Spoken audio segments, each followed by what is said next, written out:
Bismillahirrahmanirrahim. Assalamualaikum warahmatullahi wabarakatuh. Selamat sore Bapak Ibu semuanya. Assalatu wassalamu ala asrafil anbiya wal mursalin wa ala alihi washabihi ajmain. Puji syukur kita kehadirat Allah Subhanahu wa taala yang masih memberikan kita kesehatan jasmani maupun rohani sehingga kita bisa berkumpul di ruang pertemuan SMA Negeri 2 Pangkalan Kerinci ini guna melaksanakan kegiatan berbagi praktik baik, sosialisasi tentang budaya positif, calon guru penggerak angkatan 10 untuk saya atas nama Tukinam dan Ibu Roza Ferawati di SMA Negeri 2 Pangkalan Kerinci, Kabupaten Pelawan, Provinsi Riau. Salawat serta salam marilah kita hadiahkan ke baginda Rasulullah SAW dengan ucapan Allahumma shalli ala sayyidina Muhammad wa ala ali sayyidina Muhammad. Yang terhormat Bapak Ketua Komunitas Belajar kita SMA Negeri 2 Pangkalan Kerinci, kemudian yang terhormat Bapak Ibu sekalian, kemudian ucapan terima kasih yang tak terhingga bagi kami berdua selaku calon guru penggerak angkatan 10 dari SMA Negeri 2 Pangkalan Kerinci atas kehadiran Bapak Ibu semuanya, karena di sini memang kami diberikan amanah untuk menyampaikan praktik baik tentang budaya positif. Nanti di sini masih banyak hal-hal yang akan kami sampaikan. Mohon kita di sini merupakan ruang diskusi Bapak Ibu, jadi bukan yang kami sampaikan semata-mata itu yang memang harus, tapi memang ini kita berbagi praktik baik di sini. Untuk memulai kegiatan ini, mewakili kepala sekolah, mungkin kami minta kesediaan dari Bapak Ketua Kombel Semanda Bermarwah kepada Bapak Ketua kita, Pak Ardian Rahman Hakim SPD, kami persilakan.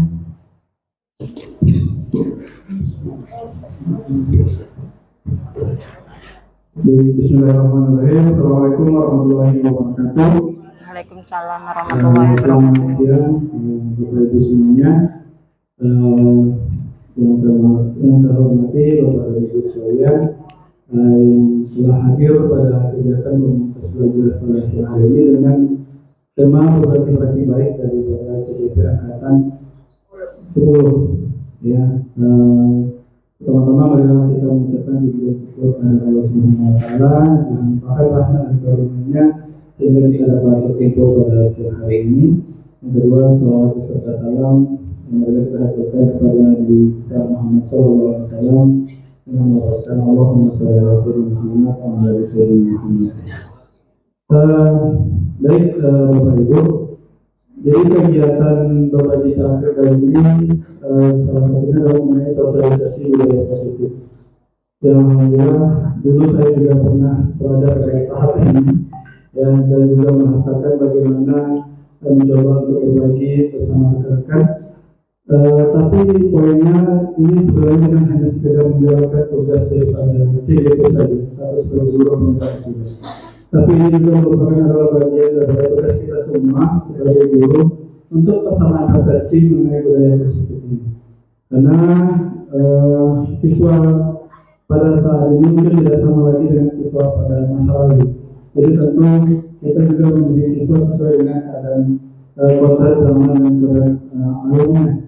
Sehingga bagaimanapun kita juga perlu mengenai persepsi kita bagaimana budaya positif ini bisa diterapkan di sekolah kita.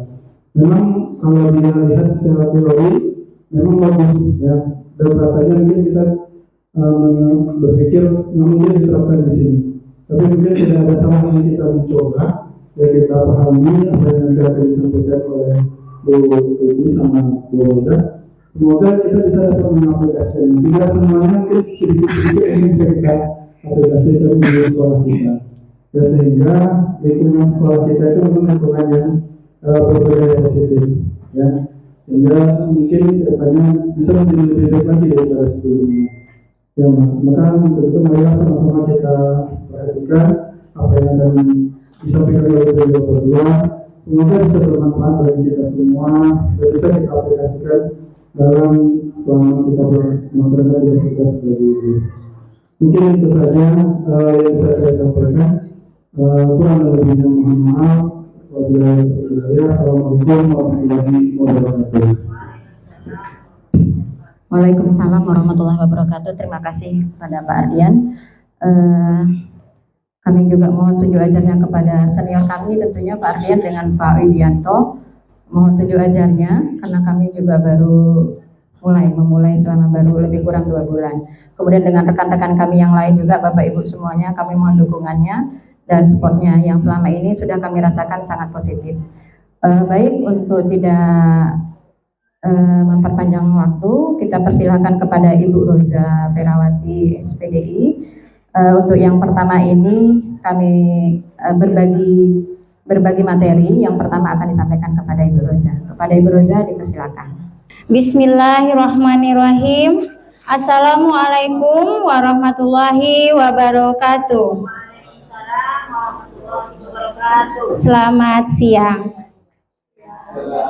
Alhamdulillahirrabbilalamin. Assalatu wassalamu ala asrafil anbiya'i wal mursalin wa ala alihi wa ashabihi ajma'in.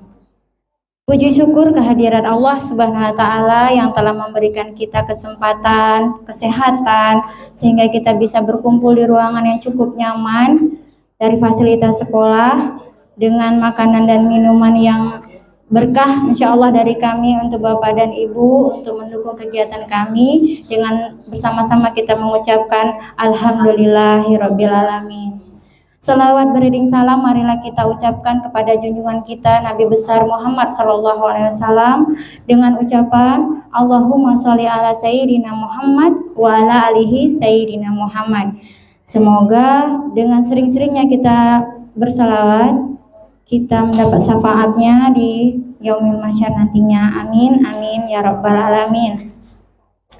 Yang saya hormati Bapak Ketua Komunitas Belajar Semanda Bermarwah, yang saya hormati Pak Widianto selaku Guru Penggerak Angkatan 9, yang saya hormati Bapak dan Ibu Guru rekan sejawat di SMA Negeri 2 Pangkalan Kerinci. Terima kasih yang sebesar-besarnya atas dukungannya, atas supportnya sehingga bisa hadir mengikuti kegiatan kami dalam rangka selain menuntaskan tugas ini juga kami kewajiban untuk berbagi kepada rekan-rekan semua.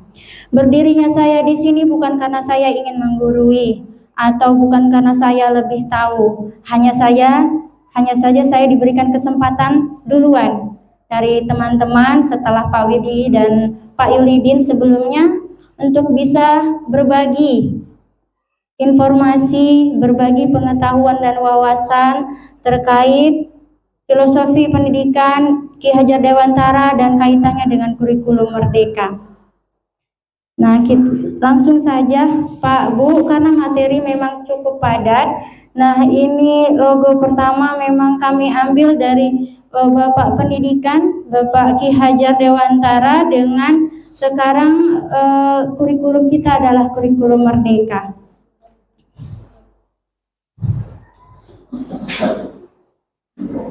Ya, adapun kegiatan sosialisasi ini tidak jauh-jauh dari tugas kami karena kami dalam masa pendidikan guru penggerak yang kebetulan angkatan 10 saat ini dan masih mengantri juga teman-teman seperti Bu Sinta, Bu Helmina, dan Pak Rijal di angkatan 11 nantinya. Dan buat teman-teman yang lain segera menyusul karena sebenarnya pendidikan ini sangat luar biasa dan sangat bermanfaat untuk kita semua. Apalagi kita sebagai guru ini adalah motor daripada transformasi pendidikan pada saat ini. Nah, materi utamanya adalah budaya positif. Kenapa harus budaya positif? Karena dengan budaya positif nantinya diharapkan kita memberikan pembelajaran, pengajaran kepada peserta didik dengan budaya-budaya positif yang sudah dicanangkan di dalam kurikulum Merdeka yang memang tidak jauh berbeda dengan maunya kita sebenarnya. Jadi ini bukan hal baru, hanya butuh penguatan saja. Berikut ini sengaja kami tampilkan profil bahwa dalam tugas ini ada saya Roza Ferawati bersama Ibu Tukinam sebagai calon guru penggerak angkatan 10 Kabupaten Pelalawan dari SMA Negeri 2 Pangkalan Kerinci. Oke, tujuan daripada sosialisasi ini Bapak Ibu guru dapat memahami konsep inti dari materi budaya positif serta menerapkan konsep-konsep budaya positif dalam pembelajaran dan seluruh aktivitas dalam kehidupan sehari-hari. Seperti yang disampaikan oleh Pak Ardian selaku Ketua Kombel, tidak mungkin kita langsung bisa menerapkan semuanya, tapi mulailah sedikit demi sedikit, insya Allah nanti akan menjadi karakter atau pembiasaan untuk diri kita sendiri dan menjadi tauladan bagi peserta didik kita, insya Allah. Amin, amin ya robbal alamin. Sebelum saya masuk pada materi budaya positif, sedikit saya sampaikan pesan dari Dirjen Kementerian Pendidikan dan Kebudayaan serta Riset dan Teknologi bahwa ada 4 perubahan paradigma belajar. Yang pertama, semua upaya pendidikan harus berpusat pada kepentingan siswa. Karena jika siswa itu tercapai semua tugas-tugasnya, semua kebutuhannya, insya Allah pembelajaran akan berhasil dan semuanya akan mengikuti. Lanjut, kedua, sistem pendidikan nasional tidak berjalan sendiri. Maknanya bukan sekolah saja yang berperan, tapi masyarakat, orang tua, dan seluruh lapisan lembaga juga punya kaitannya dalam pembelajaran pada saat ini, yaitu kurikulum Merdeka. Selanjutnya, teknologi mesti dimanfaatkan sebagai fasilitas pendidikan. Tidak bisa kita pungkiri Bapak Ibu bahwa sekarang semuanya pakai teknologi, maka tidak bisa terpisah pembelajaran dengan teknologi. Mau tidak mau, suka tidak suka, agar bisa selaras dengan kodrat zaman dan kodrat alamnya, maka kita harus mempelajari teknologi tersebut, bersahabat dengan teknologi tersebut, dan berkarya dengan teknologi tersebut. Selanjutnya, yang terakhir, mengubah mindset birokrat. Dalam hal ini soal administrasi yang dulunya hanya sebuah kewajiban, maka diharapkan ke depannya kita administrasi itu kita lakukan karena kesadaran diri kita sendiri. Ini seperti muluk-muluk Bapak Ibu, terlalu berlebihan. Tapi tidak apa-apa kita memasang mimpi setinggi langit agar kita punya impian yang tinggi dan berusaha lebih keras untuk mencapai mimpi tersebut. Selanjutnya, ada pesan dari Bapak Pendidikan kita, Ki Hajar Dewantara, yang mengatakan bahwa hendaknya pendidik atau guru untuk tetap terbuka atau melakukan berbagai pembaharuan, tetapi tetap harus waspada terhadap perubahan yang terjadi. Ini sangat dilematik sekali Bapak Ibu, bahwa anak-anak tidak bisa pisah sama yang namanya Android. Jangankan anak-anak, mungkin kita juga gitu. Jadi kita tidak bisa memisahkan diri dari perkembangan teknologi. Namun kita ikuti perkembangannya, namun tetap waspada jika ternyata teknologi memiliki efek negatif. Lalu apa solusinya? Tidak menolak mentah-mentah. Begitu Bapak Ibu. Tidak berpanjang-panjang mengenai paradigma belajar. perubahan paradigma belajar, karena memang materi budaya positif itu lumayan padat Pak Bu, ada 6 bagian yang perlu disampaikan nanti. Makanya sebenarnya kalau dikatakan sekali pertemuan tidak cukup, tapi kita optimalkan pertemuan kali ini agar memancing teman-teman semua untuk bisa lebih mempelajari budaya positif di PMM pada pelatihan mandiri nantinya. Jadi materi budaya positif yang pertama itu disiplin positif dan nilai-nilai kebajikan universal. Yang kedua, teori motivasi, hukuman dan penghargaan serta restitusi. Yang ketiga, keyakinan kelas. Untuk 3 hal ini saya berperan sebagai presentasinya, lalu akan dilanjutkan dengan Ibu Tukinam dengan materi kebutuhan dasar manusia dan dunia berkualitas, restitusi 5 posisi kontrol, dan restitusi segitiga restitusi. Ada yang mungkin sudah mencoba membuka PMM, pasti sudah mulai mengenal dengan istilah-istilah ini. Namun kalau yang belum, mari kita sama-sama belajar, karena sebenarnya kita itu sama-sama tidak tahu, tapi sama-sama belajar akhirnya tahu. Langsung masuk pada submateri yang pertama. Sebelum saya masuk, saya jelaskan dulu kesepakatan kelasnya. Jadi nanti berhubungan dengan kesepakatan kelas nanti ada yang saya sampaikan di slide terakhir. Jadi selama saya memberikan sosialisasi ini, saya mohon Bapak dan Ibu perhatikan kesepakatan kelasnya, yaitu berpendapat setelah dipersilahkan. Lalu yang kedua, ketika satu orang berbicara maka yang lain mendengarkan. Yang ketiga, berpartisipasi penuh secara aktif. Yang keempat, berpikiran terbuka dan saling menghormati. Yang kelima, mengikuti kegiatan dengan perasaan bahagia. Saya yakin dan percaya Bapak dan Ibu juga pernah melakukan hal ini, mungkin hanya beda konsep. Nah, kali ini kita bikin penguatan-penguatannya agar kita sama persepsinya terhadap pelaksanaan kurikulum merdeka tersebut. Nah, ini materi disiplin positif dan nilai-nilai kebajikan universal. Sebelum saya masuk ke materi, sepertinya teman-teman sudah mulai sayup-sayup matanya. Entah karena memang posisi udah jam segini, memang waktu-waktunya lelah. Saya ingin melakukan sedikit penyegaran. Mohon kepada Bapak dan Ibu ketika saya bertanya, jika ingin menjawab, silakan angkat tangan terlebih dahulu. Ini hanya tes fokus saja. Semoga Bapak dan Ibu bersedia. Jadi saya ada pertanyaan, perhatikan pertanyaannya. Clue-nya adalah perhatikan pertanyaannya. Jika dunia itu bulat, dunia itu bulat. Jika 6 itu 1, 8 itu 2, lalu kalau 16 berapa? 1. Good job Bu Nia, berikan tepuk tangan. Iya, terima kasih Ibu Anira Rasukati. Lanjut.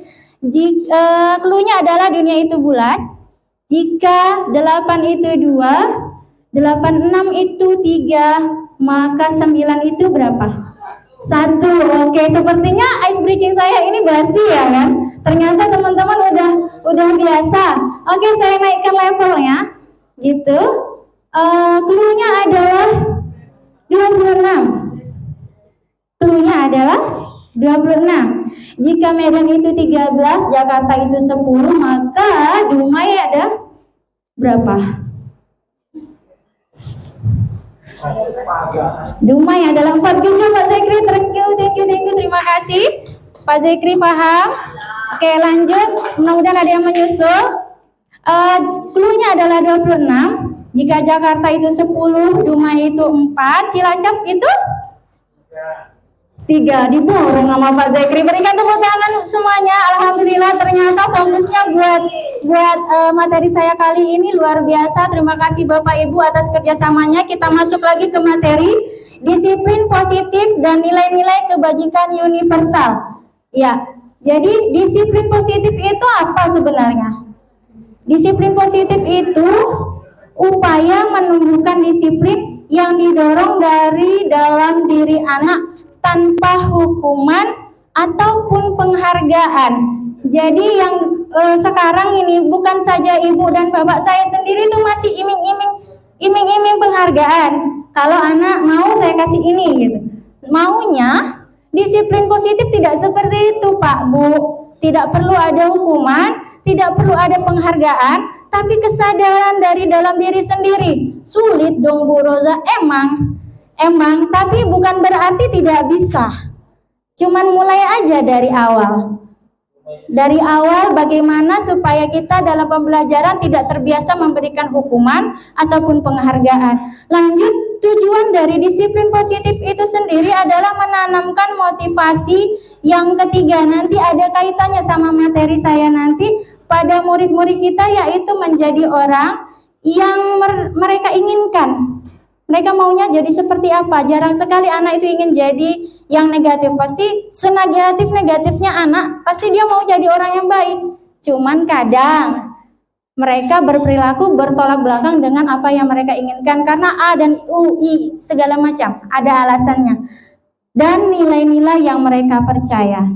Jadi pasti mereka punya nilai-nilai yang mereka percayai sehingga mereka ingin melakukan hal tersebut. Nah, ini nilai-nilai kebajikan universal yang kaitannya dengan materi tadi disiplin positif. Jadi nilai-nilai kebajikan universal merupakan nilai-nilai kebajikan yang disepakati bersama, lepas dari suku, bangsa, agama, bahasa maupun latar belakang. Nah, salah satu tokoh yang sangat gencar disebut dalam nilai-nilai kebajikan universal ini adalah Diane Gossen. Diane Gossen ini meyakinkan dengan pernyataannya bahwa mengaitkan nilai-nilai kebajikan, kepencet, muncul kemana?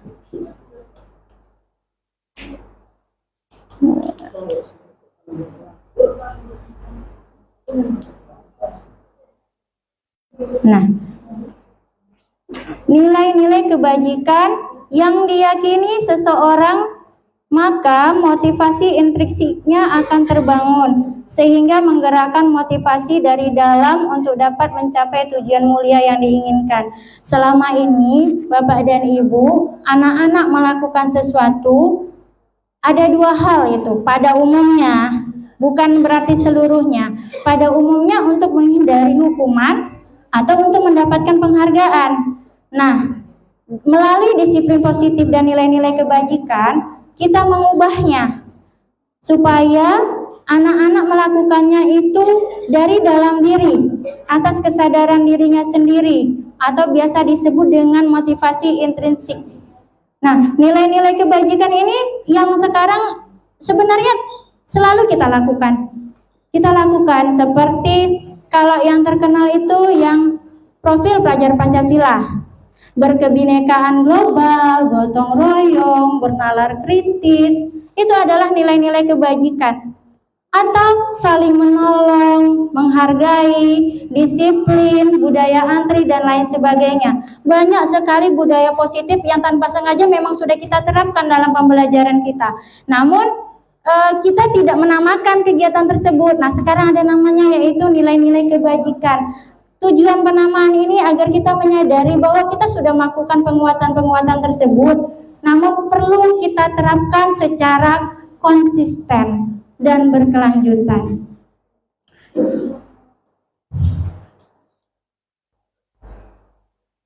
Nah, ini saya masuk ke materi motivasi perilaku manusia. Seperti yang saya sampaikan tadi Bapak Ibu, level terendah seseorang dalam motivasi perilaku manusianya itu melakukan sesuatu untuk menghindari ketidaknyamanan atau hukuman. Itu paling terendah itu. Dan saya pernah pada posisi itu. Jadi saya melakukan sesuatu itu gara-gara supaya nggak diomelin aja. Saya melakukan kebaikan supaya terhindar daripada hukuman ataupun pandangan buruk orang lain. Tapi saya berusaha untuk lebih baik lagi setiap harinya, grow up. Setiap harinya saya ingin menjadi lebih baik lagi. Nah, level keduanya yaitu untuk mendapatkan imbalan atau penghargaan dari orang lain. Pada umumnya itu terjadi kepada anak-anak kita yang memang minat belajarnya tinggi, tapi masih pada orientasi ingin ranking 1, ingin juara, ingin mendapatkan hadiah, ingin diakui kepintaran dan kebisaannya. Itu pada level kedua. Lanjut, seperti yang disampaikan pada slide sebelumnya, itu diyakini seseorang maka motivasi intriksinya akan terbangun sehingga menggerakkan motivasi dalam untuk dapat mencapai tujuan mulia. Itu berada pada level 3. Untuk menjadi orang yang mereka inginkan dan menghargai diri sendiri dengan nilai-nilai yang mereka percaya. Sejelek-jeleknya perilaku ataupun sikap kita, pasti kita ingin menjadi diri yang lebih baik. Sejelek-jeleknya pribadi seseorang, dia menginginkan pribadinya itu yang baik. Cuman kenyataannya tidak selaras dengan perilaku yang ditunjukkan. Selanjutnya, istilah hukuman, penghargaan, dan restitusi. Nah, untuk penghargaan nanti kita bahas pada slide berikutnya. Ini ada istilah hukuman, konsekuensi, dan restitusi. Nah, hukuman ini ada kriterianya. Hukuman itu pasti ada istilah disakiti atau menyakiti dari hukuman tersebut. Yang memberi hukuman akan menyakiti, yang menerima hukuman akan disakiti. Lanjut, korban mendapatkan keadilan, tapi pelaku merasa tidak mendapatkan keadilan karena biasanya pelaku akan dihukum. Lanjut, perilaku pasif agresif meningkat.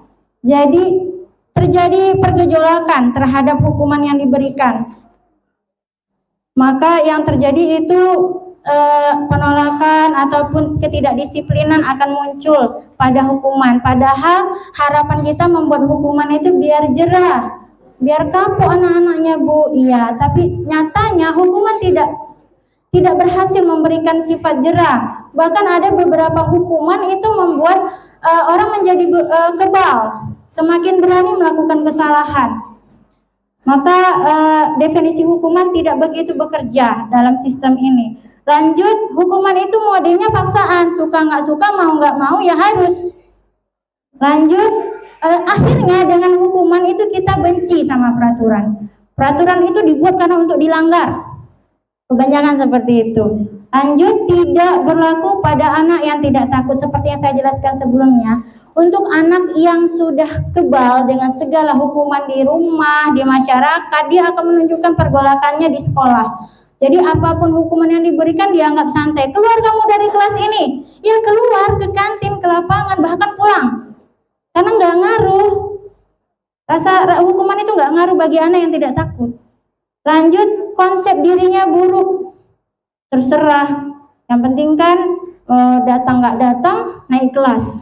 Jadi konsepnya tuh udah nggak benar gitu. Kita gimana supaya konsep yang ini nih bergerak hingga menghilang nantinya, bergeser. Lanjut, menyembunyikan kesalahan. Kebanyakan kita, tidak saja peserta didik, kalau pada konsep hukuman, contohnya berkendara. Berkendara wajib pakai helm. Tapi karena jarang polisi ada di situ, helmnya ditaruh di tengah aja, bahkan ada yang nggak bawa. Giliran nampak polisi, cepet-cepet tuh berhenti pasang helm. Nah, karena apa? Karena peraturan yang di lalu lintas salah, ya udah ini hukumannya, sanksinya ini, begitu ya kan? Maka kebanyakan itu cenderung menyembunyikan kesalahan. Salah sebenarnya tidak pakai helm dari rumah, kan berbahaya. Nah, lanjut, penguatan yang diberikan itu biasanya negatif, Pak, Bu. Nah, kalau biasanya penguatan negatif ini, yang hadir juga akan keterpaksaan, ketidakaslian, palsu. Itulah yang efek daripada kita pelaksanaan hukuman. Lanjut ke konsekuensi. Konsekuensi ini perbedaannya sama hukuman. Hukuman itu ada yang memberi hukuman, ada yang menerima hukuman. Sementara kalau konsekuensi itu agak main cantik.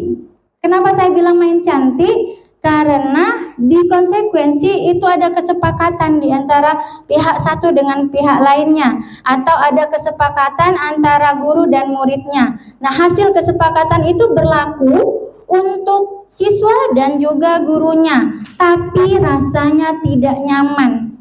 Walaupun kesepakatan, rasanya belum nyaman. Lanjut, korban bisa terabaikan. Jadi ada beberapa kesepakatan korban dari ketidakadilan itu merasa diabaikan. Lanjut, jangka waktunya pendek. Konsekuensi ini tidak bisa jangka panjang. Karena kalau konsekuensi dengan jangka panjang akhirnya terabaikan konsekuensi yang sudah disepakati tersebut. Membutuhkan monitoring dan evaluasi.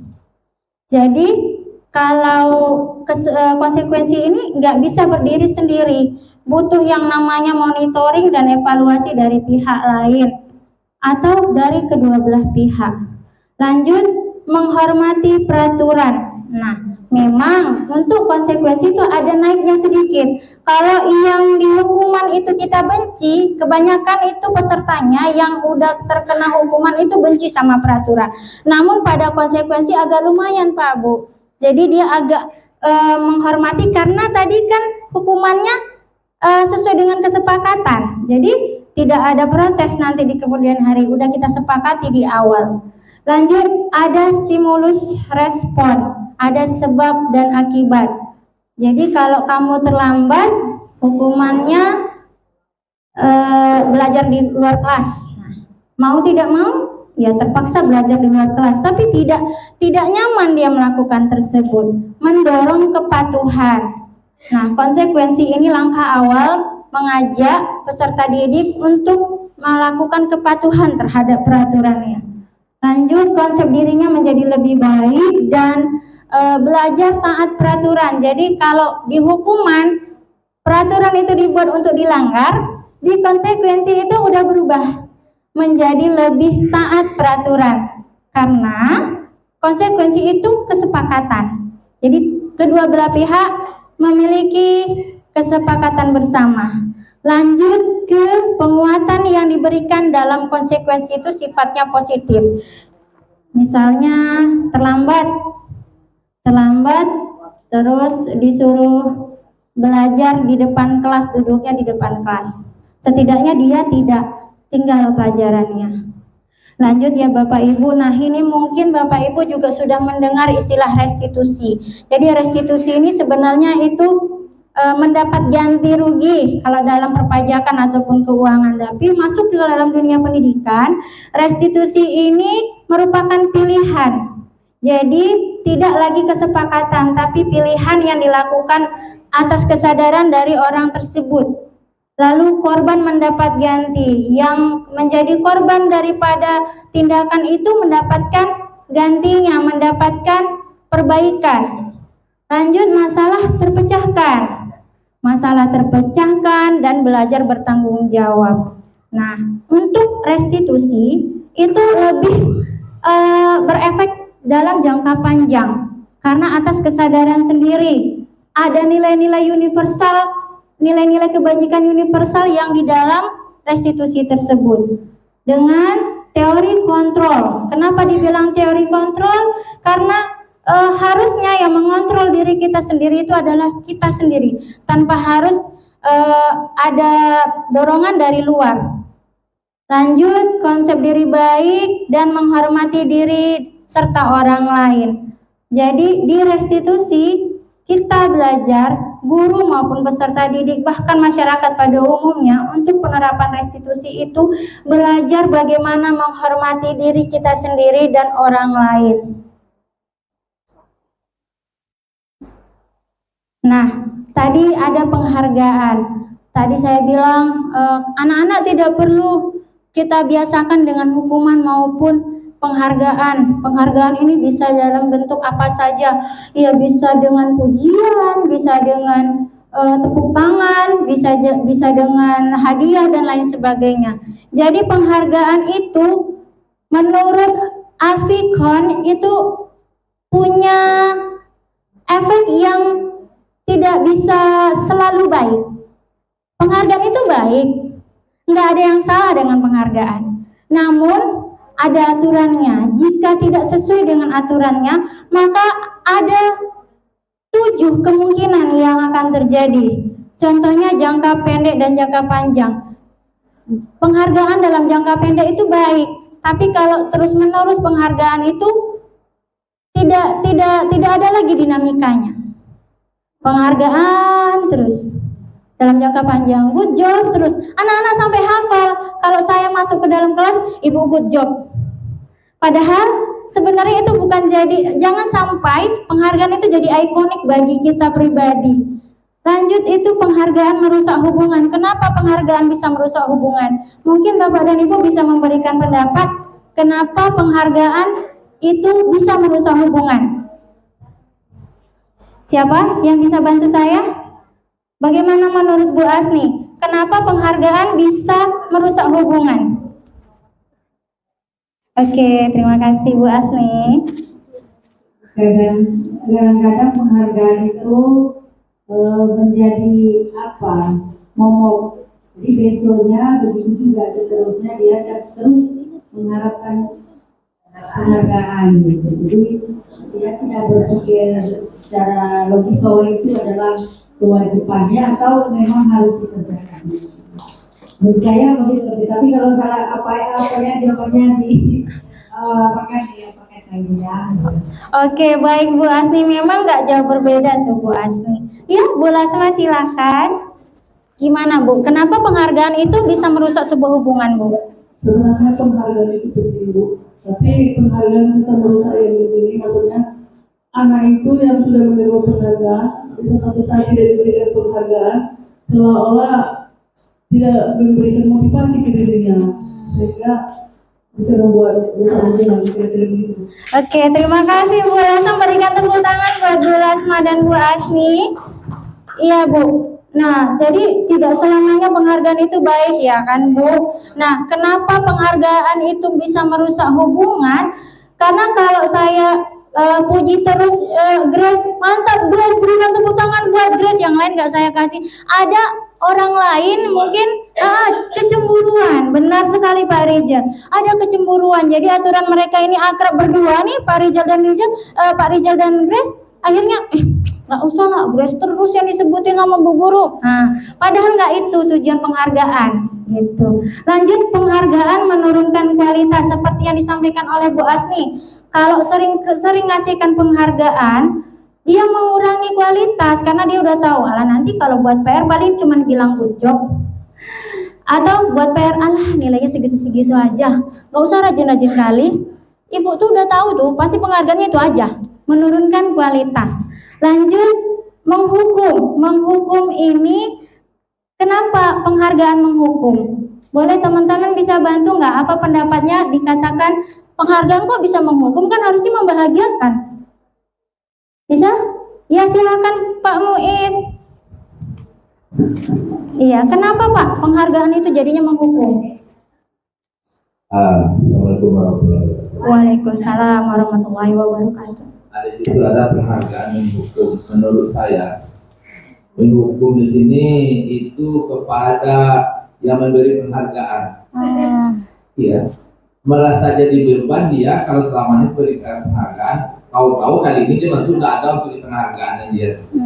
Mungkin ada yang selama ini setiap masuk yang dapat jawab pertanyaan kasih ini, bagus. Nanti kalau suatu saat nggak ada, malah dia anak itu udah berharap. Jadi akhirnya kecewa anak tadi. Ibu, saya dapat jawab kemana dikasih penghargaan. Sekarang saya dapat jawab nggak ada penghargaan, ada dia. Kemana ibu ini ada? Ibu kan? Itulah menurut saya. Okay. Waalaikumsalam warahmatullahi wabarakatuh. Waalaikumsalam warahmatullahi wabarakatuh. Terima kasih Pak Muiz. Iya Pak Muiz, itu juga include dengan merusak hubungan tadi kan, si A dikasih, saya nggak dikasih gitu kan. Kenapa juga dikatakan penghargaan itu menghukum? Selain yang memberi hukum tadi yang disampaikan oleh Pak Muiz, yang dipuji juga, yang diberi hadiah juga merasa menghukum. Ibu ini asli aku aja yang dipujinya, nanti aku nggak disukai sama teman-teman. Ada kasus itu di kelas atas, Bu, saya tuh nggak mau dipuji-puji, Bu. Saya nggak mau dikasih penghargaan lagi. Kenapa? Nggak ada yang mau dekat sama saya akhirnya, karena saya kesayangan ibu. Gitu. Jadi saya tuh dianggap kesayangan ibu, nggak ada yang percaya sama saya. Saya dikira apa bahasanya cepu gitu dan lain sebagainya, menghukum dari peserta didik yang menerima penghargaan tersebut. Jadi tak selamanya penghargaan itu baik, harus pas komposisinya baru bisa dikatakan penghargaan itu tepat sasaran. Lanjut, tidak selamanya pula penghargaan itu efektif. Kalau kita berikan kepada peserta didik dengan latar belakang motivasi intrinsiknya tidak ada, nggak akan ngaruh, dia nggak minta penghargaan itu. Makanya tidak selamanya penghargaan itu efektif. Lanjut, mengurangi ketepatan. Ini biasanya dalam pengerjaan tugas. Penghargaan akan ketepatan pengerjaan tugas itu mempengaruhi seberapa banyak penghargaan yang kita berikan kepada anak tersebut. Kalau bagus penghargaannya, ketepatannya kadang-kadang bikin orang kalang kabut, akhirnya tidak konsisten dalam tugas. Penting bagusnya aja, isinya kosong, nol. Covernya aja yang dipercantik ya kan, Bu? Tampilannya bagus, isinya nggak ada. Biasanya seperti itu. Lanjut, mematikan kreativitas. Kenapa penghargaan mematikan kreativitas? Karena penghargaan itu harus diberikan mungkin kurang optimal atau terlalu jor-joran sehingga si pemberi penghargaan bingung mau ngasih apa lagi gitu. Akhirnya bingung mau ngasih apa lagi, ternyata standar lah penghargaannya, udah bisa dibaca lah penghargaannya sehingga kreativitas tuh nggak muncul. Maka komposisi penghargaan itu memang harus pas. Kapan dikatakan pas? Seiring berjalannya waktu, kita terus berlatih dan bisa memahami kebutuhan dari peserta didik sesuai dengan kodrat zamannya dan kodrat alamnya, kebutuhan intrinsiknya dan kebutuhan ekstrinsiknya, maka penghargaan akan tepat sasaran. Jadi nggak bisa sekali, nggak bisa. Karena kita juga manusia biasa yang terus berproses, nggak selalu langsung paling bagus. Berdirinya saya di sini bukan karena saya lebih pintar atau lebih tahu, tapi saya saja yang terlebih dahulu mendapatkan informasi, lalu saya ingin informasi ini saya bagikan dengan teman-teman semua sehingga saya bermanfaat bagi teman-teman semua untuk memotivasi teman-teman agar bisa menerapkan budaya positif ini di lingkungan kita semua, baik itu di sekolah, di rumah maupun di masyarakat. Lanjut, saya singgung sedikit mengenai restitusi. Nanti restitusi akan dikupas lebih banyak lagi oleh Ibu Tukinan. Jadi restitusi ini menciptakan kondisi bagi murid untuk memperbaiki kesalahan mereka sehingga mereka bisa kembali pada kelompok mereka dengan karakter yang lebih kuat. Ini kejadian ini Pak Bu, karena berhubung saya guru BK. Nah sebenarnya ini juga bukan tugas guru BK Bu, ini tugas kita bersama. Sama-sama semua guru punya tugas yang sama agar bisa memperbaiki kesalahan peserta didik dengan sedemikian rupa sehingga anak tersebut bisa kembali kepada kelompoknya dengan baik, dengan karakter yang lebih kuat. Jadi contohnya ketika anak kelahi di kelas rebutan pena, karena pena cuma satu, pemiliknya dua, sehingga berantem, yang satu nuduh nyuri, yang satu nuduh nyuri gitu. Kita pisahkan dari kelompoknya, kita gali semua potensi dan kebutuhan dasarnya sehingga kita tahu akar permasalahannya. Kita tidak bisa menjudge-nya, kita hanya mengarahkan, menuntun. Seperti pesannya Ki Hajar Dewantara, kita ini sebagai guru tuh selain memberikan pembelajaran adalah menuntun peserta didik mengenali dirinya, mengakui kesalahannya, mencari solusinya dan mengatur bagaimana si anak tidak keluar dari jalurnya. Maka perlu dilakukan restitusi. Untuk penerapan restitusi sendiri itu sebenarnya Bapak Ibu udah melakukannya, cuman belum seutuhnya, butuh latihan lagi, butuh penguatan lagi agar kita terampil dan konsisten dalam melaksanakan restitusi tersebut. Jadi bukan hal baru sebenarnya restitusi ini Bapak Ibu, tapi hanya butuh penguatan lagi karena sebenarnya restitusi itu adalah pembelajaran dasar kita sebagai guru. Nah, ada 10 ciri-ciri restitusi. Jadi restitusi itu bukan untuk menebus kesalahan, namun untuk belajar dari kesalahan. Jadi ketika orang berbuat salah harus minta maaf, bukan itu poinnya Bu. Tapi poinnya dia menyadari kesalahan tersebut. Jadi bukan sebagai untuk menebus kesalahan. Gelasnya pecah terus saya beli yang baru, kan yang penting udah digantikan, bukan. Tapi apa rasanya memecahkan gelas itu? Ada rasa bersalah. Maka itu yang harus digali dalam restitusi. Lanjut, restitusi itu memperbaiki hubungan. Jadi kalau hukuman ataupun konsekuensi kadang-kadang itu di depan kita aja selesai, udah salam-salaman, peluk-pelukan udah, tapi belum, di luar masih nggak teguran, bahkan di luar masih bikin geng-geng sendiri.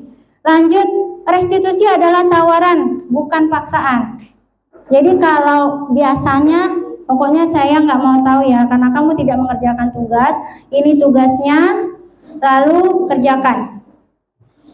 Berikan tawaran ke dia, kamu mau tugas yang bagaimana, dengan komposisi yang sama. Saya yakin Bapak dan Ibu juga tahu, andaikan anak itu lemah dalam menulis, coba tanyakan lisan, atau lemah dalam lisan, coba tanyakan dalam menulis. Atau yang sekarang udah terkenal dengan diferensiasi, bisa dengan gambar, bisa dengan media, bisa dengan praktek, tergantung Bapak Ibu maunya bagaimana. Dan itu melatih kita juga untuk kreativitas Bu, Pak.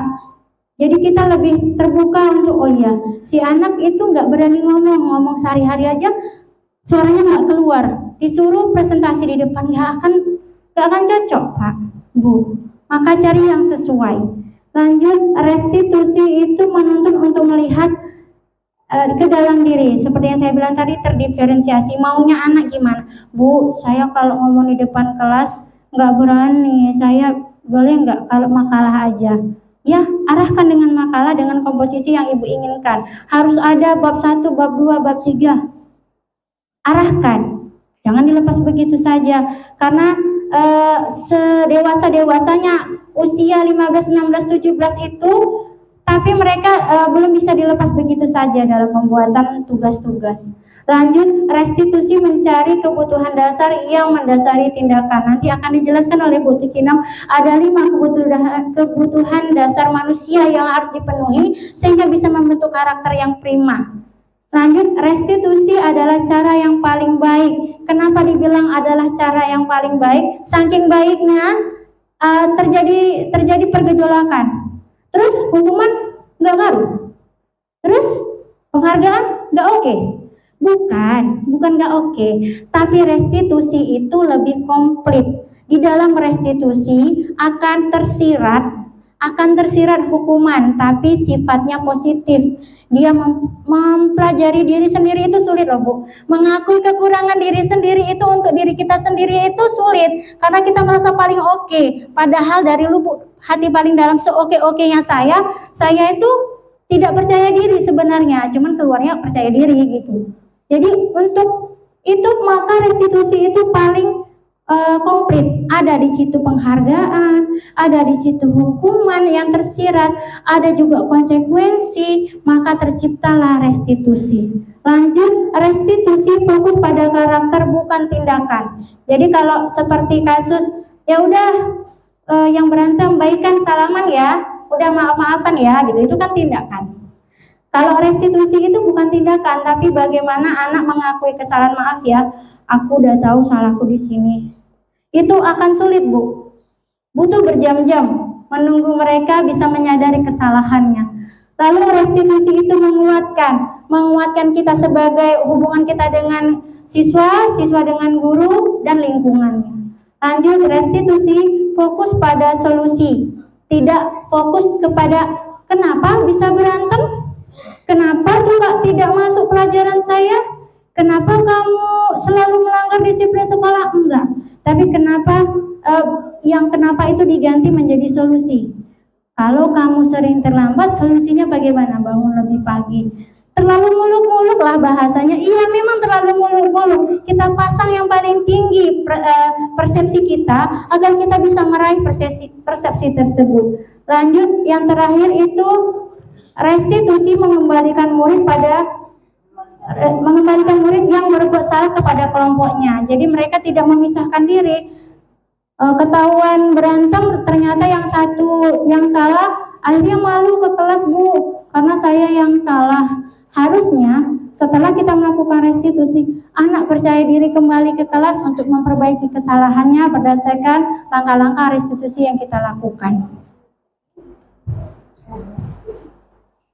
Nah, saya masuk ke keyakinan kelas, ini materi saya yang terakhir. Jadi ada 6 prosedur pembentukan keyakinan kelas. Seperti tadi di awal saya bilang kesepakatan kelas ya Pak Bu. Itu masih saya itu yang menentukan. Kalau keyakinan kelas ini nih kita dua belah pihak, guru dan murid. Jadi prosedur yang pertama, mempersilahkan warga sekolah atau murid untuk curah pendapat. Anak-anak belajar memberikan pendapatnya. Kalau di awal-awal mungkin masih malu-malu, makanya prosedur ini tidak bisa selesai 1 jam, setengah jam nggak selesai. Bisa 1 jam, namanya melatih. Lanjut, mencatat semua masukan di tempat yang bisa melihat hasil curah pendapat. Nah, hasilnya itu dicatat, nggak sekedar omongan saja. Sekarang kita butuh barang bukti, data, fakta. Lalu tinjau kembali daftar curah pendapat yang sudah dicatat. Karena kadang-kadang kalau nggak ditinjau kembali, bisa jadi kita mengelompokkannya tidak sama atau ada yang berbeda. Bahkan ada yang curah pendapatnya negatif, maka kita kelompokkan. Nah, 3 yang terakhir itu tinjau ulang keyakinan sekolah atau kelas bersama secara bersama-sama. Jadi ajak peserta didik meninjau kembali yang sudah ditulis secara bersama-sama. Lalu setelah keyakinan sekolah itu telah sesuai, sudah cocok, silakan seluruh warga sekolah atau kelas menyetujuinya. Dalam hal ini bisa secara lisan setuju semua atau membuat tanda tangan mungkin yang lebih menarik sehingga nanti bisa ditempel di dinding dan bisa menjadi pengingat kita di setiap kali melakukan pembelajaran. Lalu keyakinan kelas itu bukan wali kelas ya yang punya tanggung jawab ya Bapak Ibu. Jadi keyakinan kelas itu adalah kewajiban kita semua guru mata pelajaran.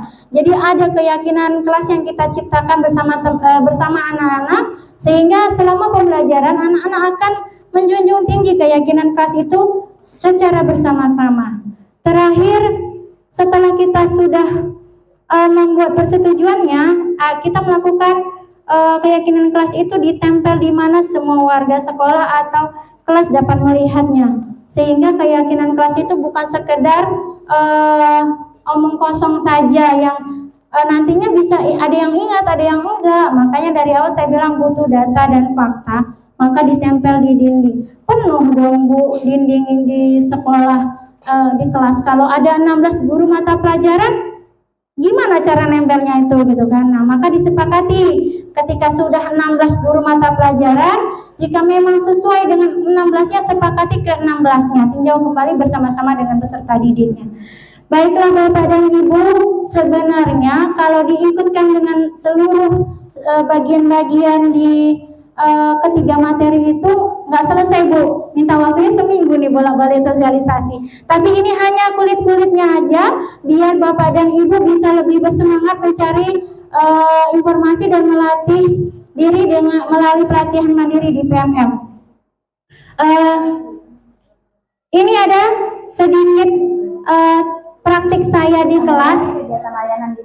Silakan Bapak dan Ibu boleh melihat dan memberikan saran. Tapi izin Bapak Ibu, karena durasi saya akan percepat karena masih ada 3 materi lagi.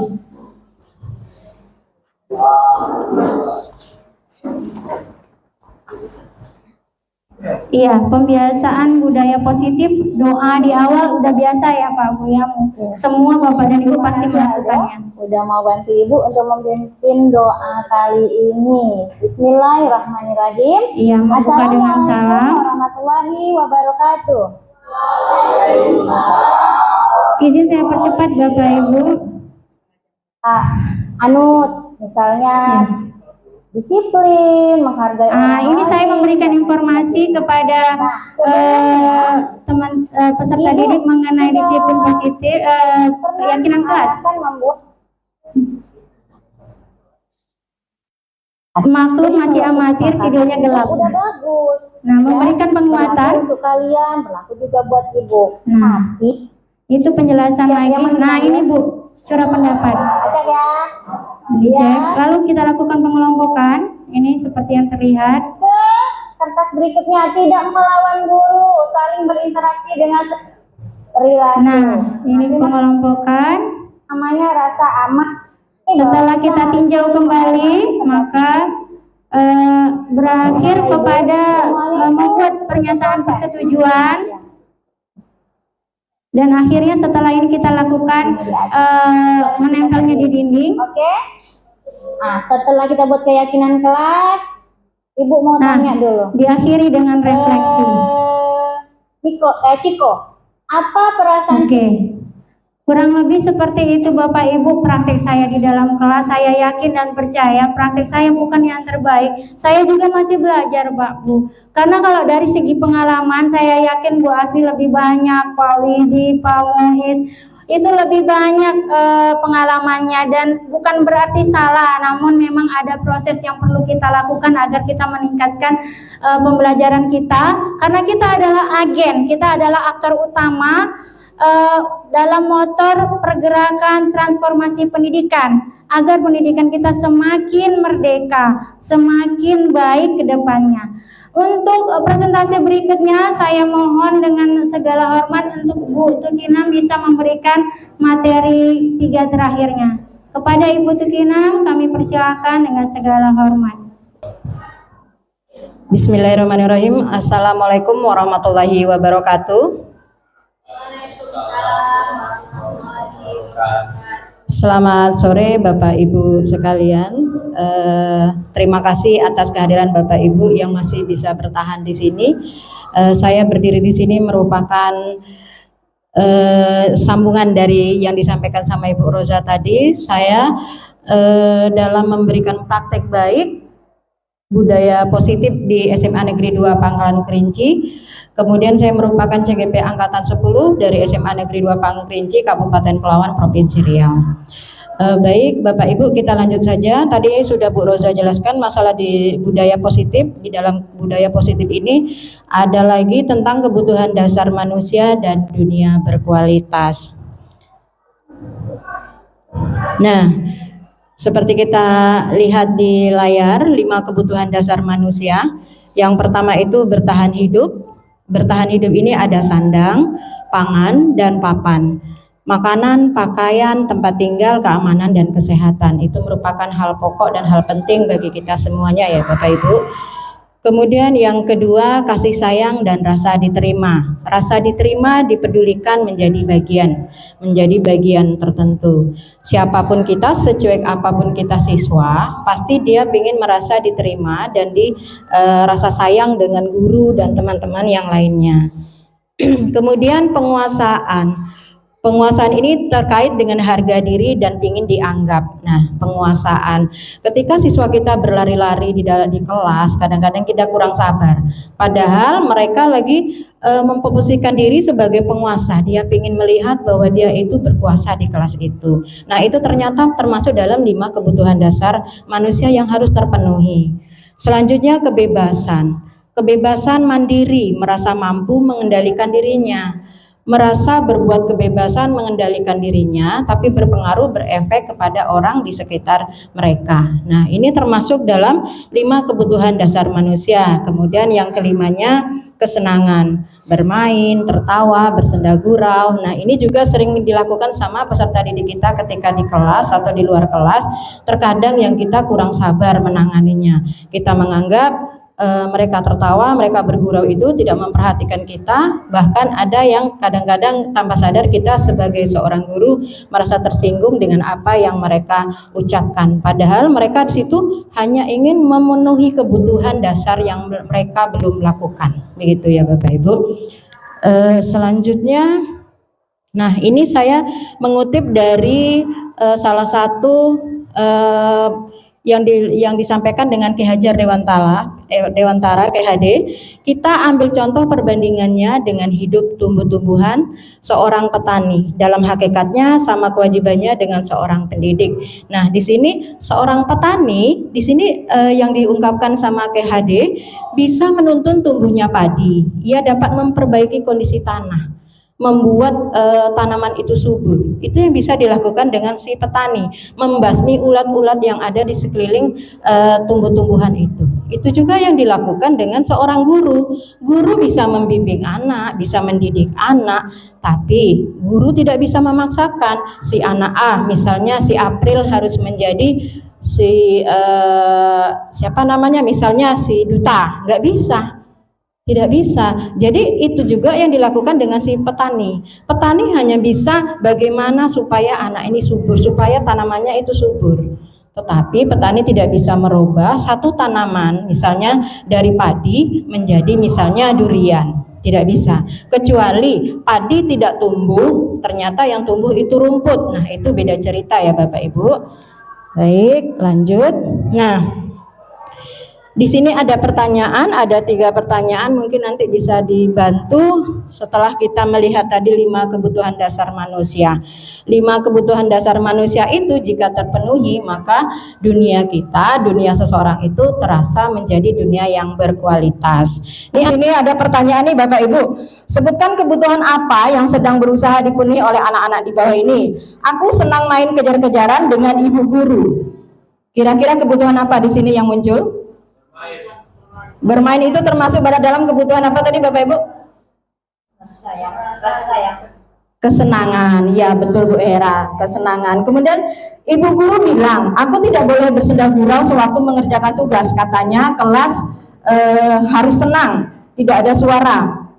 Kan nggak seru jadinya. Nah itu termasuk kebutuhan apa yang diperlukan di situ Bapak Ibu?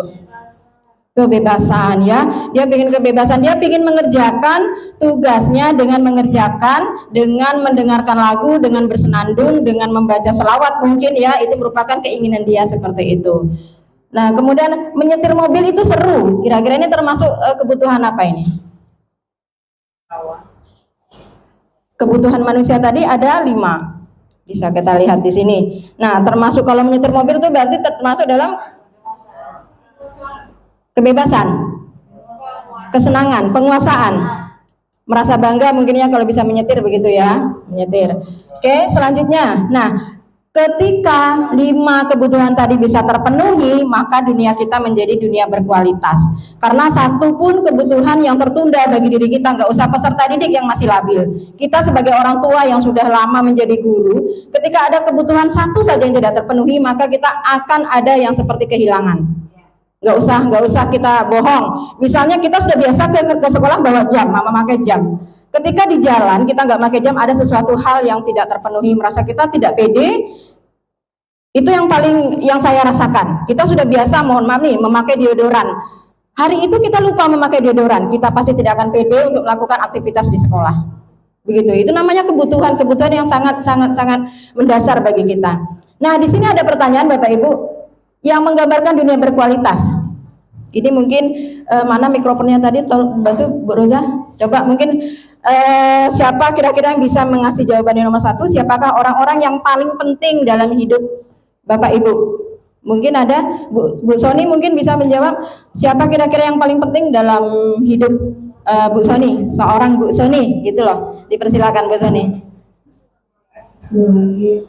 Kalau menurut saya dalam hidup saya pribadi, yang penting orang tua. Orang tua.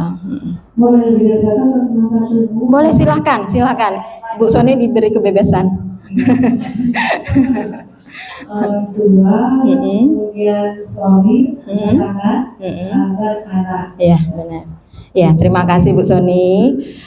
Jadi sebenarnya di sini Bapak Ibu mungkin jawaban kita beda-beda. Namun jika masih jawaban itu sama, itu manusiawi ya. Namanya kita ada orang tua, ada suami, ada istri, ada anak, ada itu dulu ya, mantan diabaikan.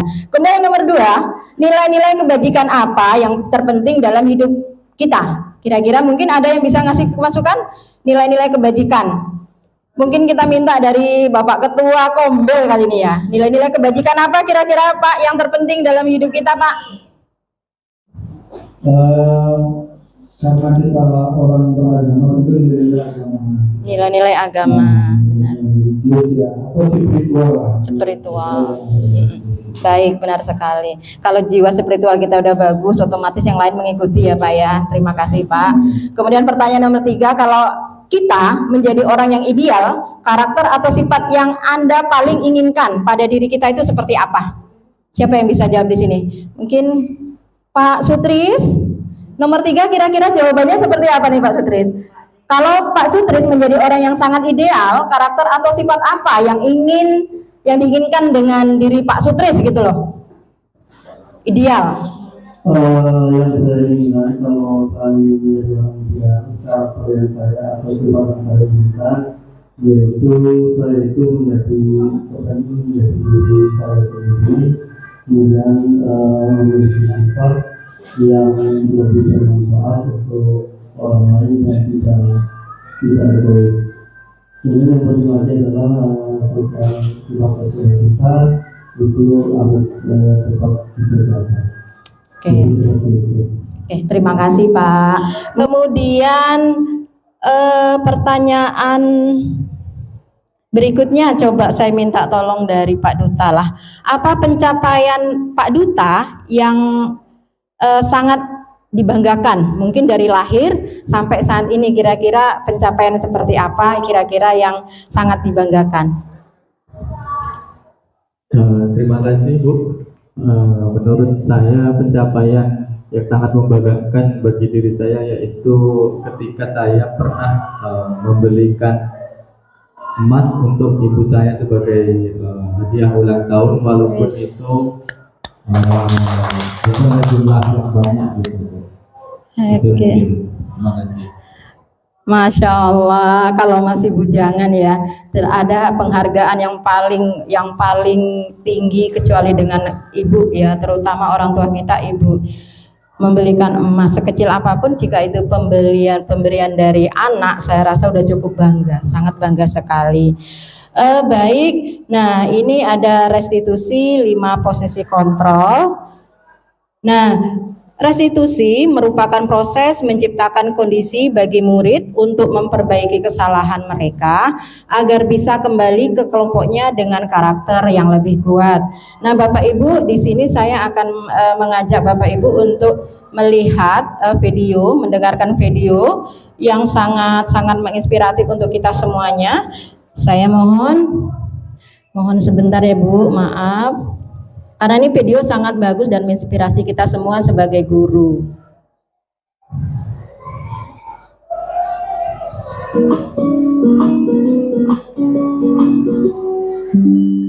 Salam bahagia Ibu dan Bapak guru hebat. Dalam penerapan disiplin positif restitusi, salah satu program yang dikembangkan adalah 5 posisi kontrol. 5 posisi kontrol dalam restitusi adalah proses perjalanan seorang pendidik agar dapat mengenali dirinya. Pada video kali ini, kita akan membahas tentang 5 posisi kontrol yang dikembangkan oleh gaya dosen dan contoh penerapannya.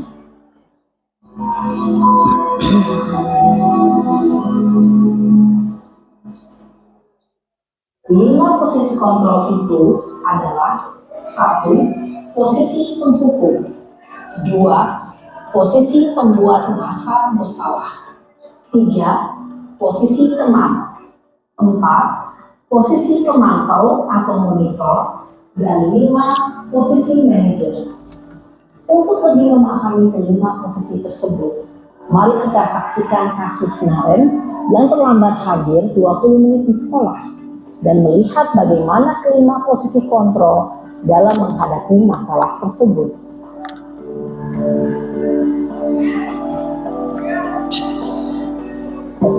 Naren,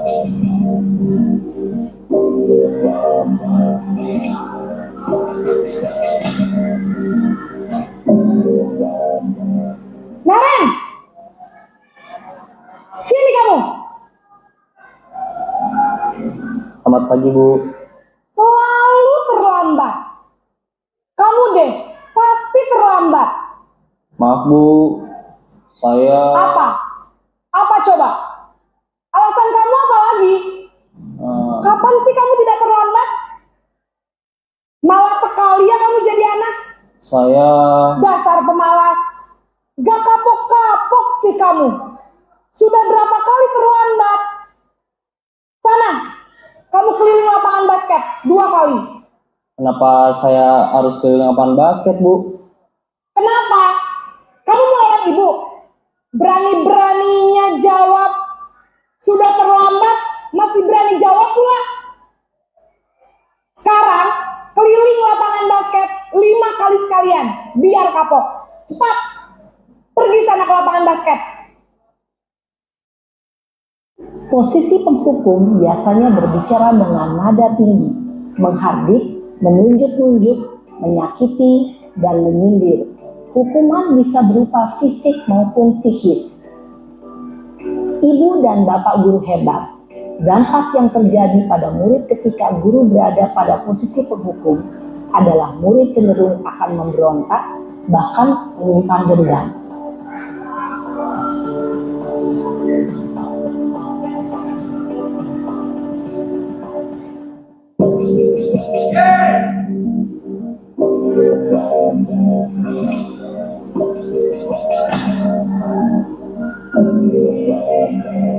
Naren!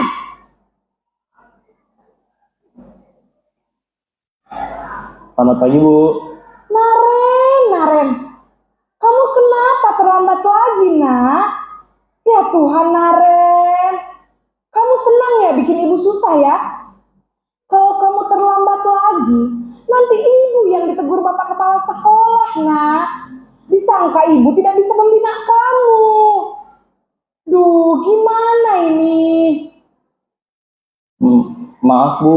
Duh, Gusti Naren, kamu suka ya kalau ibu ditegur bapak kepala sekolah? Terus, sekarang ibu harus tulis apa yang di buku absen? Ini kamu sudah sering terlambat loh. Ibu harus apa coba? Maaf, Bu. Maaf sekali. Ya sudah, lain kali jangan bikin ibu susah lagi ya, nak ya. Ibu tidak akan kuat lagi kalau kamu begini terus. Bisa jantungan kalau ibu ditegur bapak kepala sekolah. Sana cepat kelas. Maaf ya, Bu. Maaf sekali. Posisi pembuat rasa bersalah berbicara dengan nada tenang, cenderung lembut. Namun kata-kata yang diutarakan membuat murid merasa menjadi orang yang gagal, memandang buruk dirinya sendiri, merasa tidak berharga, dan tidak sanggup membahagiakan orang lain. Ketika guru mengambil posisi pembuat rasa bersalah, murid akan menganggap dirinya yang bersalah dan ia akan menyimpan emosi negatif tersebut di dalam dirinya.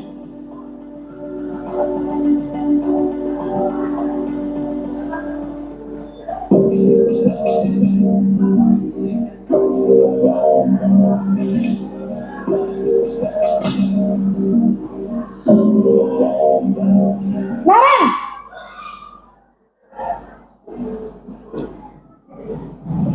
Selamat pagi, Bu. Wah, sudah jam berapa ini, nak? Terlambat lagi ya, sayang. Iya, Bu. Habis ibu saya lupa bangunkan saya, Bu. Kamu malah menyalahkan ibu kamu. Kamu bukannya anak yang larinya paling kencang. Kok terlambat sih? Iya, Bu. Saya memang terlambat bangun tadi. Jadi, biarpun saya lari kencang, tetap gak kekejar, Bu. Ya sudah sana. Nanti lain kali larinya lebih kencang lagi ya. Biar gak terlambat lagi. Bikin seneng ibu. Demi ibu. Bisa kan? Bisa lah, Bu. Ya sudah sana masuk kelas. Ibu beresin urusan absen kamu. Kamu ini ada-ada saja. Dalam posisi teman, guru berbicara dengan nada suara ramah, akrab, cenderung bersenda gurau untuk menjaga suasana tetap santai. Murid akan merasa senang, aman, dan akrab dengan guru. Identitas yang tercipta adalah identitas sukses atau berhasil.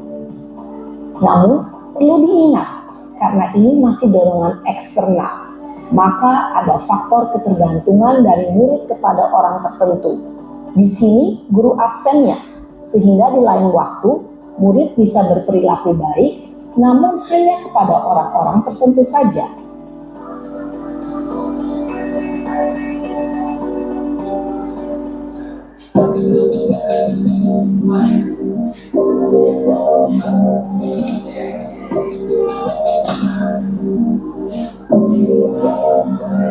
Naren!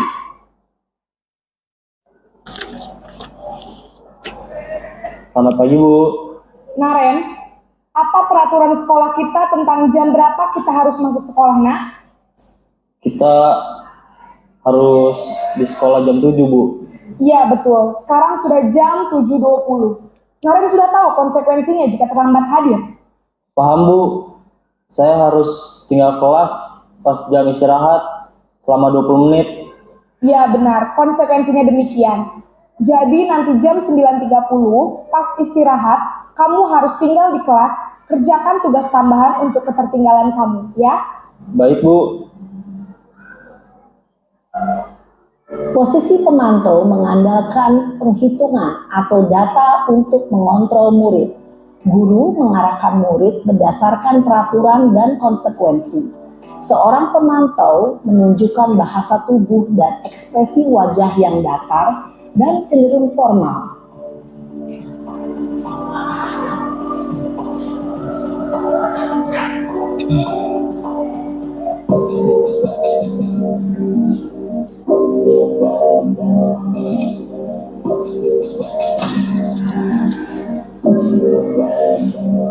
Naren!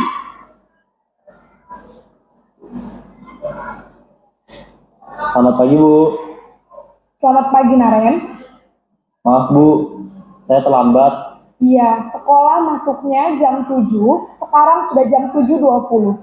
Jadi sekarang bagaimana ini, Naren? Maaf, Bu. Saya lupa setel alarm saya semalam. Baiklah, menurut kamu, keyakinan sekolah yang mana yang perlu kamu tingkatkan? Menghargai diri sendiri dan orang lain mungkin ya, Bu. Setuju. Jadi, apakah Naren meyakini prinsip saling menghormati tersebut? Iya, Bu. Saya meyakininya. Apakah Naren bersedia memperbaiki masalah keterlambatan ini? Bersedia, Bu. Bagaimana kamu akan perbaiki masalah keterlambatan ini? Saya akan coba untuk tidak lupa menyetel alarm saya, Bu. Baik, kalau Naren lupa menyetel alarm di rumah, ada orang yang kira-kira bisa bantu mengingatkan tidak? Ada, Bu. Kakak saya, Kak Emma. Ada lagi selain Kak Emma? Selain Kak Emma, ada ibu saya. Baik, jadi yang mengingatkan Naren adalah Kak Emma dan ibu kamu ya? Kira-kira akan mulai set alarm kapan nih, Naren? Setelah pulang sekolah, akan segera saya lakukan. Baik, jadi Naren akan setel alarm untuk bangun besok pagi dan akan diingatkan oleh kakak dan ibunda Naren ya. Ada lagi yang mungkin perlu dilakukan, Naren, agar tidak terlambat bangun lagi? Tidak ada, Bu. Baik, Naren. Terima kasih untuk kerjasama kamu. Sekarang kamu perlu kembali ke kelas untuk belajar. Baik, Bu. Terima kasih. Posisi manajer adalah posisi kontrol yang disarankan untuk membimbing murid memiliki sikap disiplin yang positif, yaitu murid yang mandiri, bertanggung jawab, dan dapat memecahkan masalah. Tujuan dari posisi ini adalah agar murid dapat berefleksi atas tindakannya. Guru akan dengan tulus memberikan pertanyaan-pertanyaan bermakna, sehingga membuat murid dapat belajar dari kesalahannya dan mencari sebuah solusi untuk menyelesaikannya. Ibu dan bapak guru hebat, setelah mengamati adegan kelima posisi kontrol tadi, kira-kira posisi mana yang paling ideal? Posisi mana yang dapat menunjang motivasi intrinsik murid? Ya, tentu posisi manajer. Posisi ini memang posisi ideal yang ingin dituju setiap pendidik. Pada posisi inilah, guru dapat menerapkan disiplin positif dan berpihak pada murid, yang memerdekakan murid. Perjalanan seorang pendidik tentunya tidak mudah untuk sampai pada posisi seorang manajer. Namun, tujuan kita pasti, yaitu menciptakan murid-murid yang mandiri, merdeka, dan bertanggung jawab. Semoga penggambaran 5 posisi kontrol yang telah diperlihatkan ini dapat menjadi ajang refleksi bagi kita semua, agar dapat terus mengasah dan menerapkan disiplin positif yang memerdekakan murid. Mari terus berlatih dan bersemangat. Selamat menerapkan. Salam dan bahagia Ibu dan Bapak Guru hebat. Baik, terima kasih. Sudah kita dengarkan bersama, lihat bersama video yang sangat menginspiratif untuk kita semua ya tentunya Bapak Ibu. Kita kembali lagi ke sini. Setelah kita lihat pada 5 posisi kontrol tadi, seperti kita lihat yang pertama penghukum. Penghukum ini nada suaranya tinggi, bahasa tubuhnya, matanya mungkin ada yang melotot juga bagi orang-orang tertentu. Nah, di sini kita bisa lihat tadi seorang guru, seorang seorang penghukum itu tidak memberi kesempatan sama sekali dengan si Naren, dengan si siswa. Langsung nggak usah dulu dihukum, nggak usah dulu si anak berlari-lari berkeliling lapangan basket. Anak itu dikatakan kamu lagi dengan mungkin mata yang membesar, dengan ditunjuk kepalanya, dihardik, itu saja sudah merasa anak itu dihukum kalau menurut saya. Apalagi sampai ke sekolah, bukannya si anak untuk belajar, bukannya masuk kelas, dipersilakan masuk kelas, karena sebenarnya Bapak Ibu anak itu dititipkan dengan kita kan memang untuk menuntut ilmu di sekolah. Nah sekarang pada posisi penghukum, anak itu tanpa diberi kesempatan untuk menjelaskan, kita langsung menyuruh si anak berkeliling basket 2 kali. Bayangkan Bapak Ibu lapangan basket sebesar apa. Nah rasanya kita mungkin tidak ada lah ya di posisi seperti itu, mudah-mudahan. Selalu terlambat, dasar pemalas, dikatakan begitu. Jika ada siswa lain yang mendengar, itu harga diri si anak itu udah berantakan saat itu Bapak Ibu. Bagaimana dia ingin melanjutkan pada pelajaran yang selanjutnya.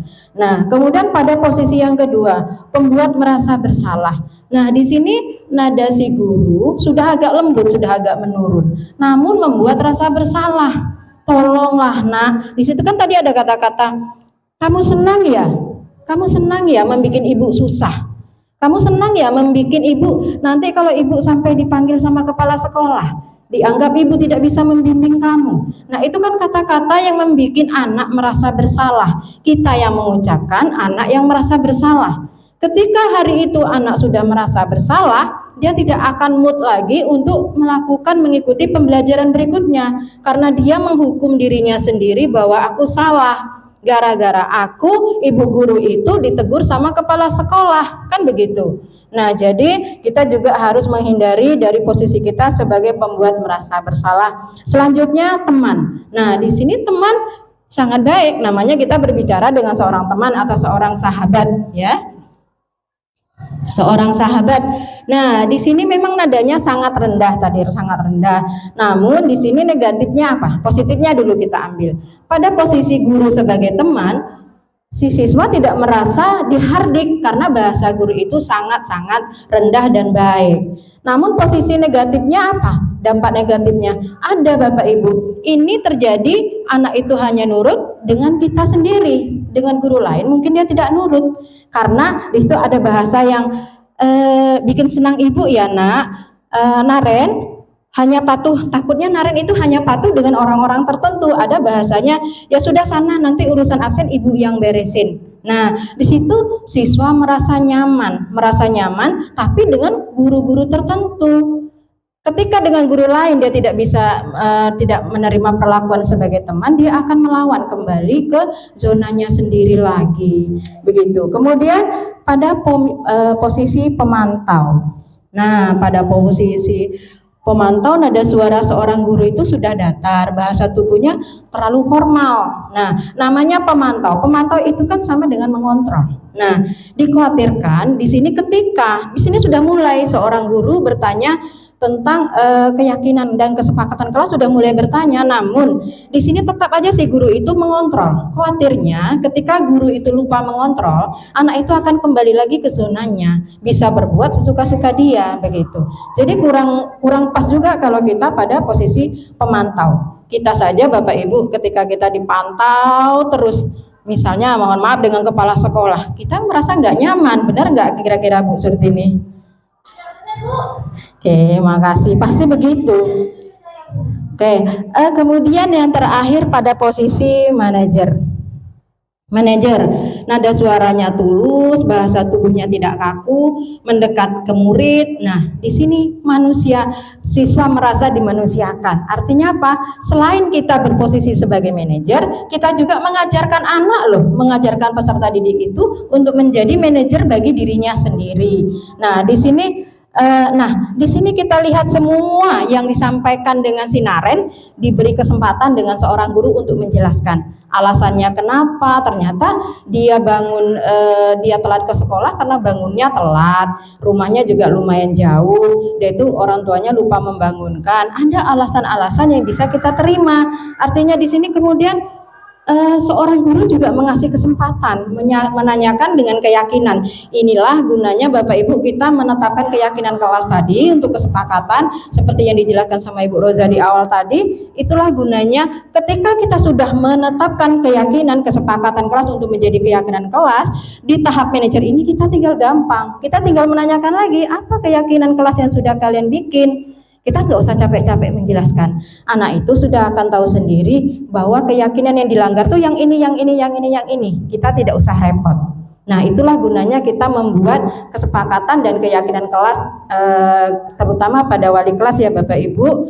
Nah, seperti itu. Kemudian di sini di posisi manajer ini kita tidak ada lagi kata menyalahkan dan menghardik. Kita cukup mereview kembali kira-kira keyakinan kelas yang mana. Nah, kan gampang. Ketika di situ ada konsekuensinya, anak itu yang tahu konsekuensinya apa gitu. Jadi kita nggak capek-capek, hari itu juga kita happy dan siswa juga tidak ada yang kita sakiti. Karena kita capek Bapak Ibu ketika kita marah, kita menghukum anak hari itu, kita sebagai seorang guru, naluri seorang guru, apalagi kita perempuan, naluri kita seorang ibu, kita pasti merasa nggak nyaman. Saya hari ini marah-marahin anak, tanpa saya tanya, ada merasa bersalah dalam jiwa kita. Itu kalau saya Bapak Ibu ya. Nah, sekarang restitusi atau segitiga restitusi yaitu suatu proses dialog yang dijalankan oleh guru agar dapat menghasilkan murid yang mandiri dan bertanggung jawab. Nah, di dalam segitiga restitusi ini ada 3 tahap ya Bapak Ibu. Yang pertama, menstabilkan identitas, kemudian yang kedua, validasi tindakan yang salah, kemudian yang ketiga, menanyakan keyakinan. Oke, kita lihat satu-satu tahap dulu. Yang pertama, menstabilkan identitas. Berdasarkan prinsip, membuat kesalahan adalah bagian dari proses pembelajaran. Benar Bapak Ibu, tidak ada yang sempurna. Enggak pun saya sekarang, jangankan dulu waktu jadi siswa, jadi murid. Sekarang saya menjadi guru aja mungkin ada kata-kata saya yang mungkin kurang tepat di kelas. Tapi karena kita seorang guru, kita pandai menutupi itu Bapak Ibu. Nah, makanya di sini kita nggak perlu langsung mengejas bahwa anak ini nggak sopan dengan kita, anak ini mungkin mohon maaf kurang ajar dengan kita, nggak perlu. Nah, di sini tahapan menstabilkan identitas, ketika kita menyelesaikan sebuah masalah, seorang guru di sini bertanya, berbuat salah itu wajar, menyampaikan itu, berbuat salah itu wajar loh nak. Ibu juga pernah melakukan seperti itu. Kita nggak usah gengsi berkata seperti itu. Ibu juga pernah kok nak berbuat seperti itu. Namun di sini kita bukan mencari siapa yang salah. Nah kan enak seperti itu. Kita mencari solusinya loh di sini gitu ya. Tidak ada manusia yang sempurna. Jadi kalau ketika sudah mengatakan seorang guru menyatakan itu ke siswa, siswa akan nyaman dan tidak akan merasa bahwa dia itu diadili. Karena memang sejujurnya kita bukan sebuah pengadilan. Kita ini pendidik di sini, lembaga pendidikan. Kemudian validasi tindakan yang salah. Berdasarkan prinsip teori kontrol bahwa pada dasarnya kita termotivasi secara intrinsik. Nah, di sini kamu pasti punya alasan melakukan sesuatu. Seorang guru ketika menyampaikan memanggil anak yang bermasalah pada posisi yang tahap validasi tindakan yang salah, seorang guru itu selalu akan bertanya, kamu pasti nak punya alasan melakukan ini. Kalau enggak mungkin kamu berani senekat ini. Nah, artinya di situ kita membawa siswa itu menjawab dengan setulus-tulusnya bahwa yang dilakukan itu memang ada dampak, sebelum itu ada kejadian-kejadian yang memang harus dia berbuat seperti itu. Artinya di sini kita lagi-lagi mempersilahkan dan memberi kesempatan kepada anak. Kemudian yang tahap terakhir, nah, menanyakan keyakinan. Ketika langkah 1 dan langkah 2 sukses dilakukan, maka anak akan siap untuk dihubungkan dengan nilai-nilai yang dipercaya dan berpindah menjadi orang yang dia inginkan. Nah, penting menanyakan ke anak tentang kehidupan ke depan yang diinginkan. Penting sekali Bapak Ibu, karena kita nggak tahu, kita nggak bisa memprediksikan anak ini besok jadi anak nggak sukses ini karena bandel, nggak bisa. Yang tahu masa depannya itu, yang tahu dia ingin menjadi apa, dirinya sendiri. Jadi kita nggak bisa mengejas anak ini besok seperti ini, anak nggak bisa Bapak Ibu. Sudah banyak contoh yang kita lihat seperti itu. Melalui segitiga restitusi kita dapat wujudkan mereka menjadi murid yang merdeka. Nah, jangan hanya kurikulum kita yang merdeka, tapi anak masih terasa terjajah. Kita abaikan ya Bapak Ibu, kita abaikan. Kalau ditanya, pernahkah saya dihukum? Saya pribadi waktu sekolah dulu pernah nggak dihukum? Pernah jawabannya. Tapi setelah saya menjadi guru, pernahkah saya menghukum? Mohon maaf Bapak Ibu, mohon maaf sekali karena mungkin kebetulan, tapi nggak kebetulan ya Bapak Ibu ya. Memang saya background saya memang bimbingan konseling. Di dalam bimbingan konseling itu selalu mengatakan bahwa setiap individu itu unik. Nah, ketika kita sudah meresapi bahwa setiap individu itu unik, nggak ada kesempatan kita untuk menghukum. Karena apa yang dilakukan siswa itu merupakan potensi dia yang harus kita gali. Begitu. Jadi seorang guru BK itu nggak ada kata-kata menghukum karena akan melanggar dengan kode etik guru BK itu sendiri. Jadi mungkin ada kata-kata yang bersenda gurau yang memposisikan sebagai teman, itu sering saya lakukan. Tapi dengan adanya pembelajaran ini, saya rasa saya akan pelan-pelan secara pribadi akan memposisikan diri sebagai manajer dan akan menangani setiap masalah siswa dengan menggunakan segitiga restitusi ini. Tentunya saya mohon bantuan dengan Bapak Ibu semuanya agar semua ini bisa terwujud dan Bapak Ibu juga bisa mempraktekkan atau mengaplikasikan dalam kesehariannya di sekolah. Oke, dalam posisi dan tahap menanyakan keyakinan, seorang guru biasanya akan bertanya lagi, apa keyakinan kelas kita? Nah, di sini kan kita tidak menggurui siswa, dia yang akan bertanya lagi, keyakinan mana yang kamu langgar, nak? Kira-kira kamu mau jadi apa, nak? Nah, anak tidak merasa dipaksa untuk menjawab Bapak Ibu, dan anak tidak merasa dihukum. Di sini anak dikasih leluasa untuk menjawab dan kembali mereview apa kira-kira keyakinan kelas yang sudah dibentuk di dalam kelasnya masing-masing.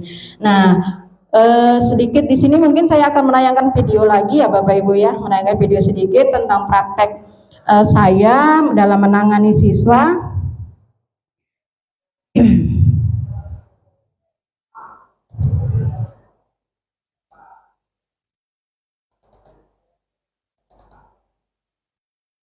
Halo Izar, selamat siang.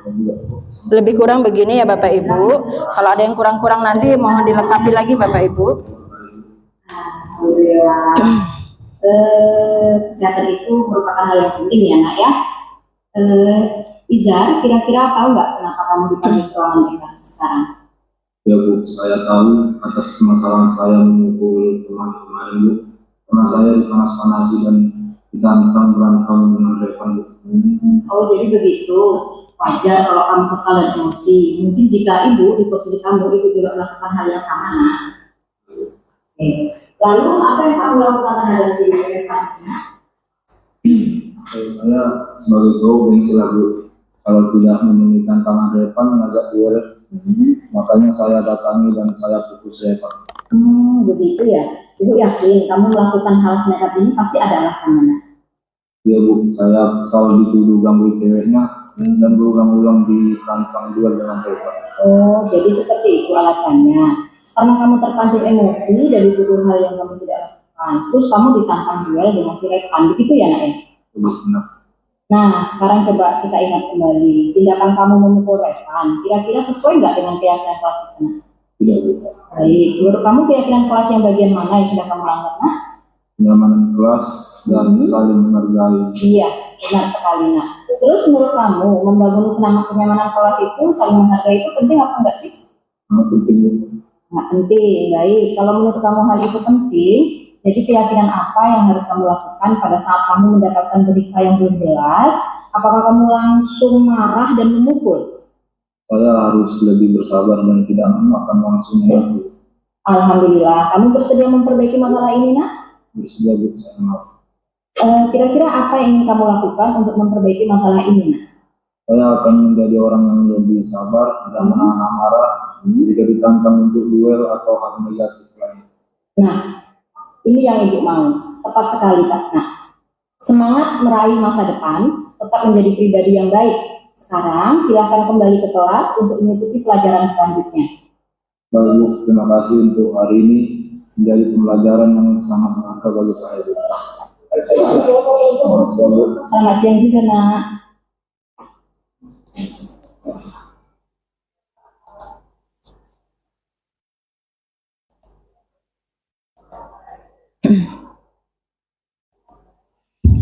Demikian Bapak Ibu, video yang saya tayangkan tadi merupakan penutup juga pada kegiatan kita hari ini. Kita masih tahap belajar, terutama saya masih tahap belajar, dan saya juga mohon kerjasamanya bagi Bapak Ibu semuanya. Mohon maaf atas segala kekurangan dalam penyampaian saya Tukinam dan rekan saya CGP Ibu Roza Ferawati mengucapkan terima kasih karena Ibu Bapak Guru yang hadir di sini sangat antusias bisa menunggu kami sampai selesai. Kami akhiri dengan wassalamualaikum warahmatullahi wabarakatuh. Selamat sore Bapak Ibu semuanya. Saya juga mau pamit karena tadi belum sempat salam. Saya akhiri presentasi kami berdua. Semoga Bapak dan Ibu bahagia mengikuti sosialisasi ini dan bermanfaat materinya. Wabillahi taufiq wal hidayah. Assalamualaikum warahmatullahi wabarakatuh. Waalaikumsalam warahmatullahi wabarakatuh. Selamat siang, perkenalkan nama saya Izar Elkana Sregar dari kelas F5. Mengucapkan terima kasih kepada Ibu Tukinam yang sudah mengajak saya berdiskusi tentang pentingnya penerapan budaya positif dalam hal menciptakan kenyamanan kelas dan saling menghargai sesama teman. Dalam mendiskusi kami tadi terasa sangat nyaman dan saya merasa bahagia. Sekian, terima kasih, selamat siang. Assalamualaikum warahmatullahi wabarakatuh. Perkenalkan, saya Ardian Rahman Hakim, Ketua Kombel daripada Semanda Bermarwah SMA 2 Pangkalan Kerinci. Di sini saya menyampaikan ucapan terima kasih yang sebesar-besarnya kepada Bu Tukinam yang telah menyampaikan diseminasi budaya positif, yang mana kegiatan ini sangat bermanfaat bagi rekan-rekan, yang mudah-mudahan apa yang disampaikan oleh beliau nanti bisa kami terapkan di sekolah ini. Itu sekali lagi saya ucapkan terima kasih. Wassalamualaikum warahmatullahi wabarakatuh.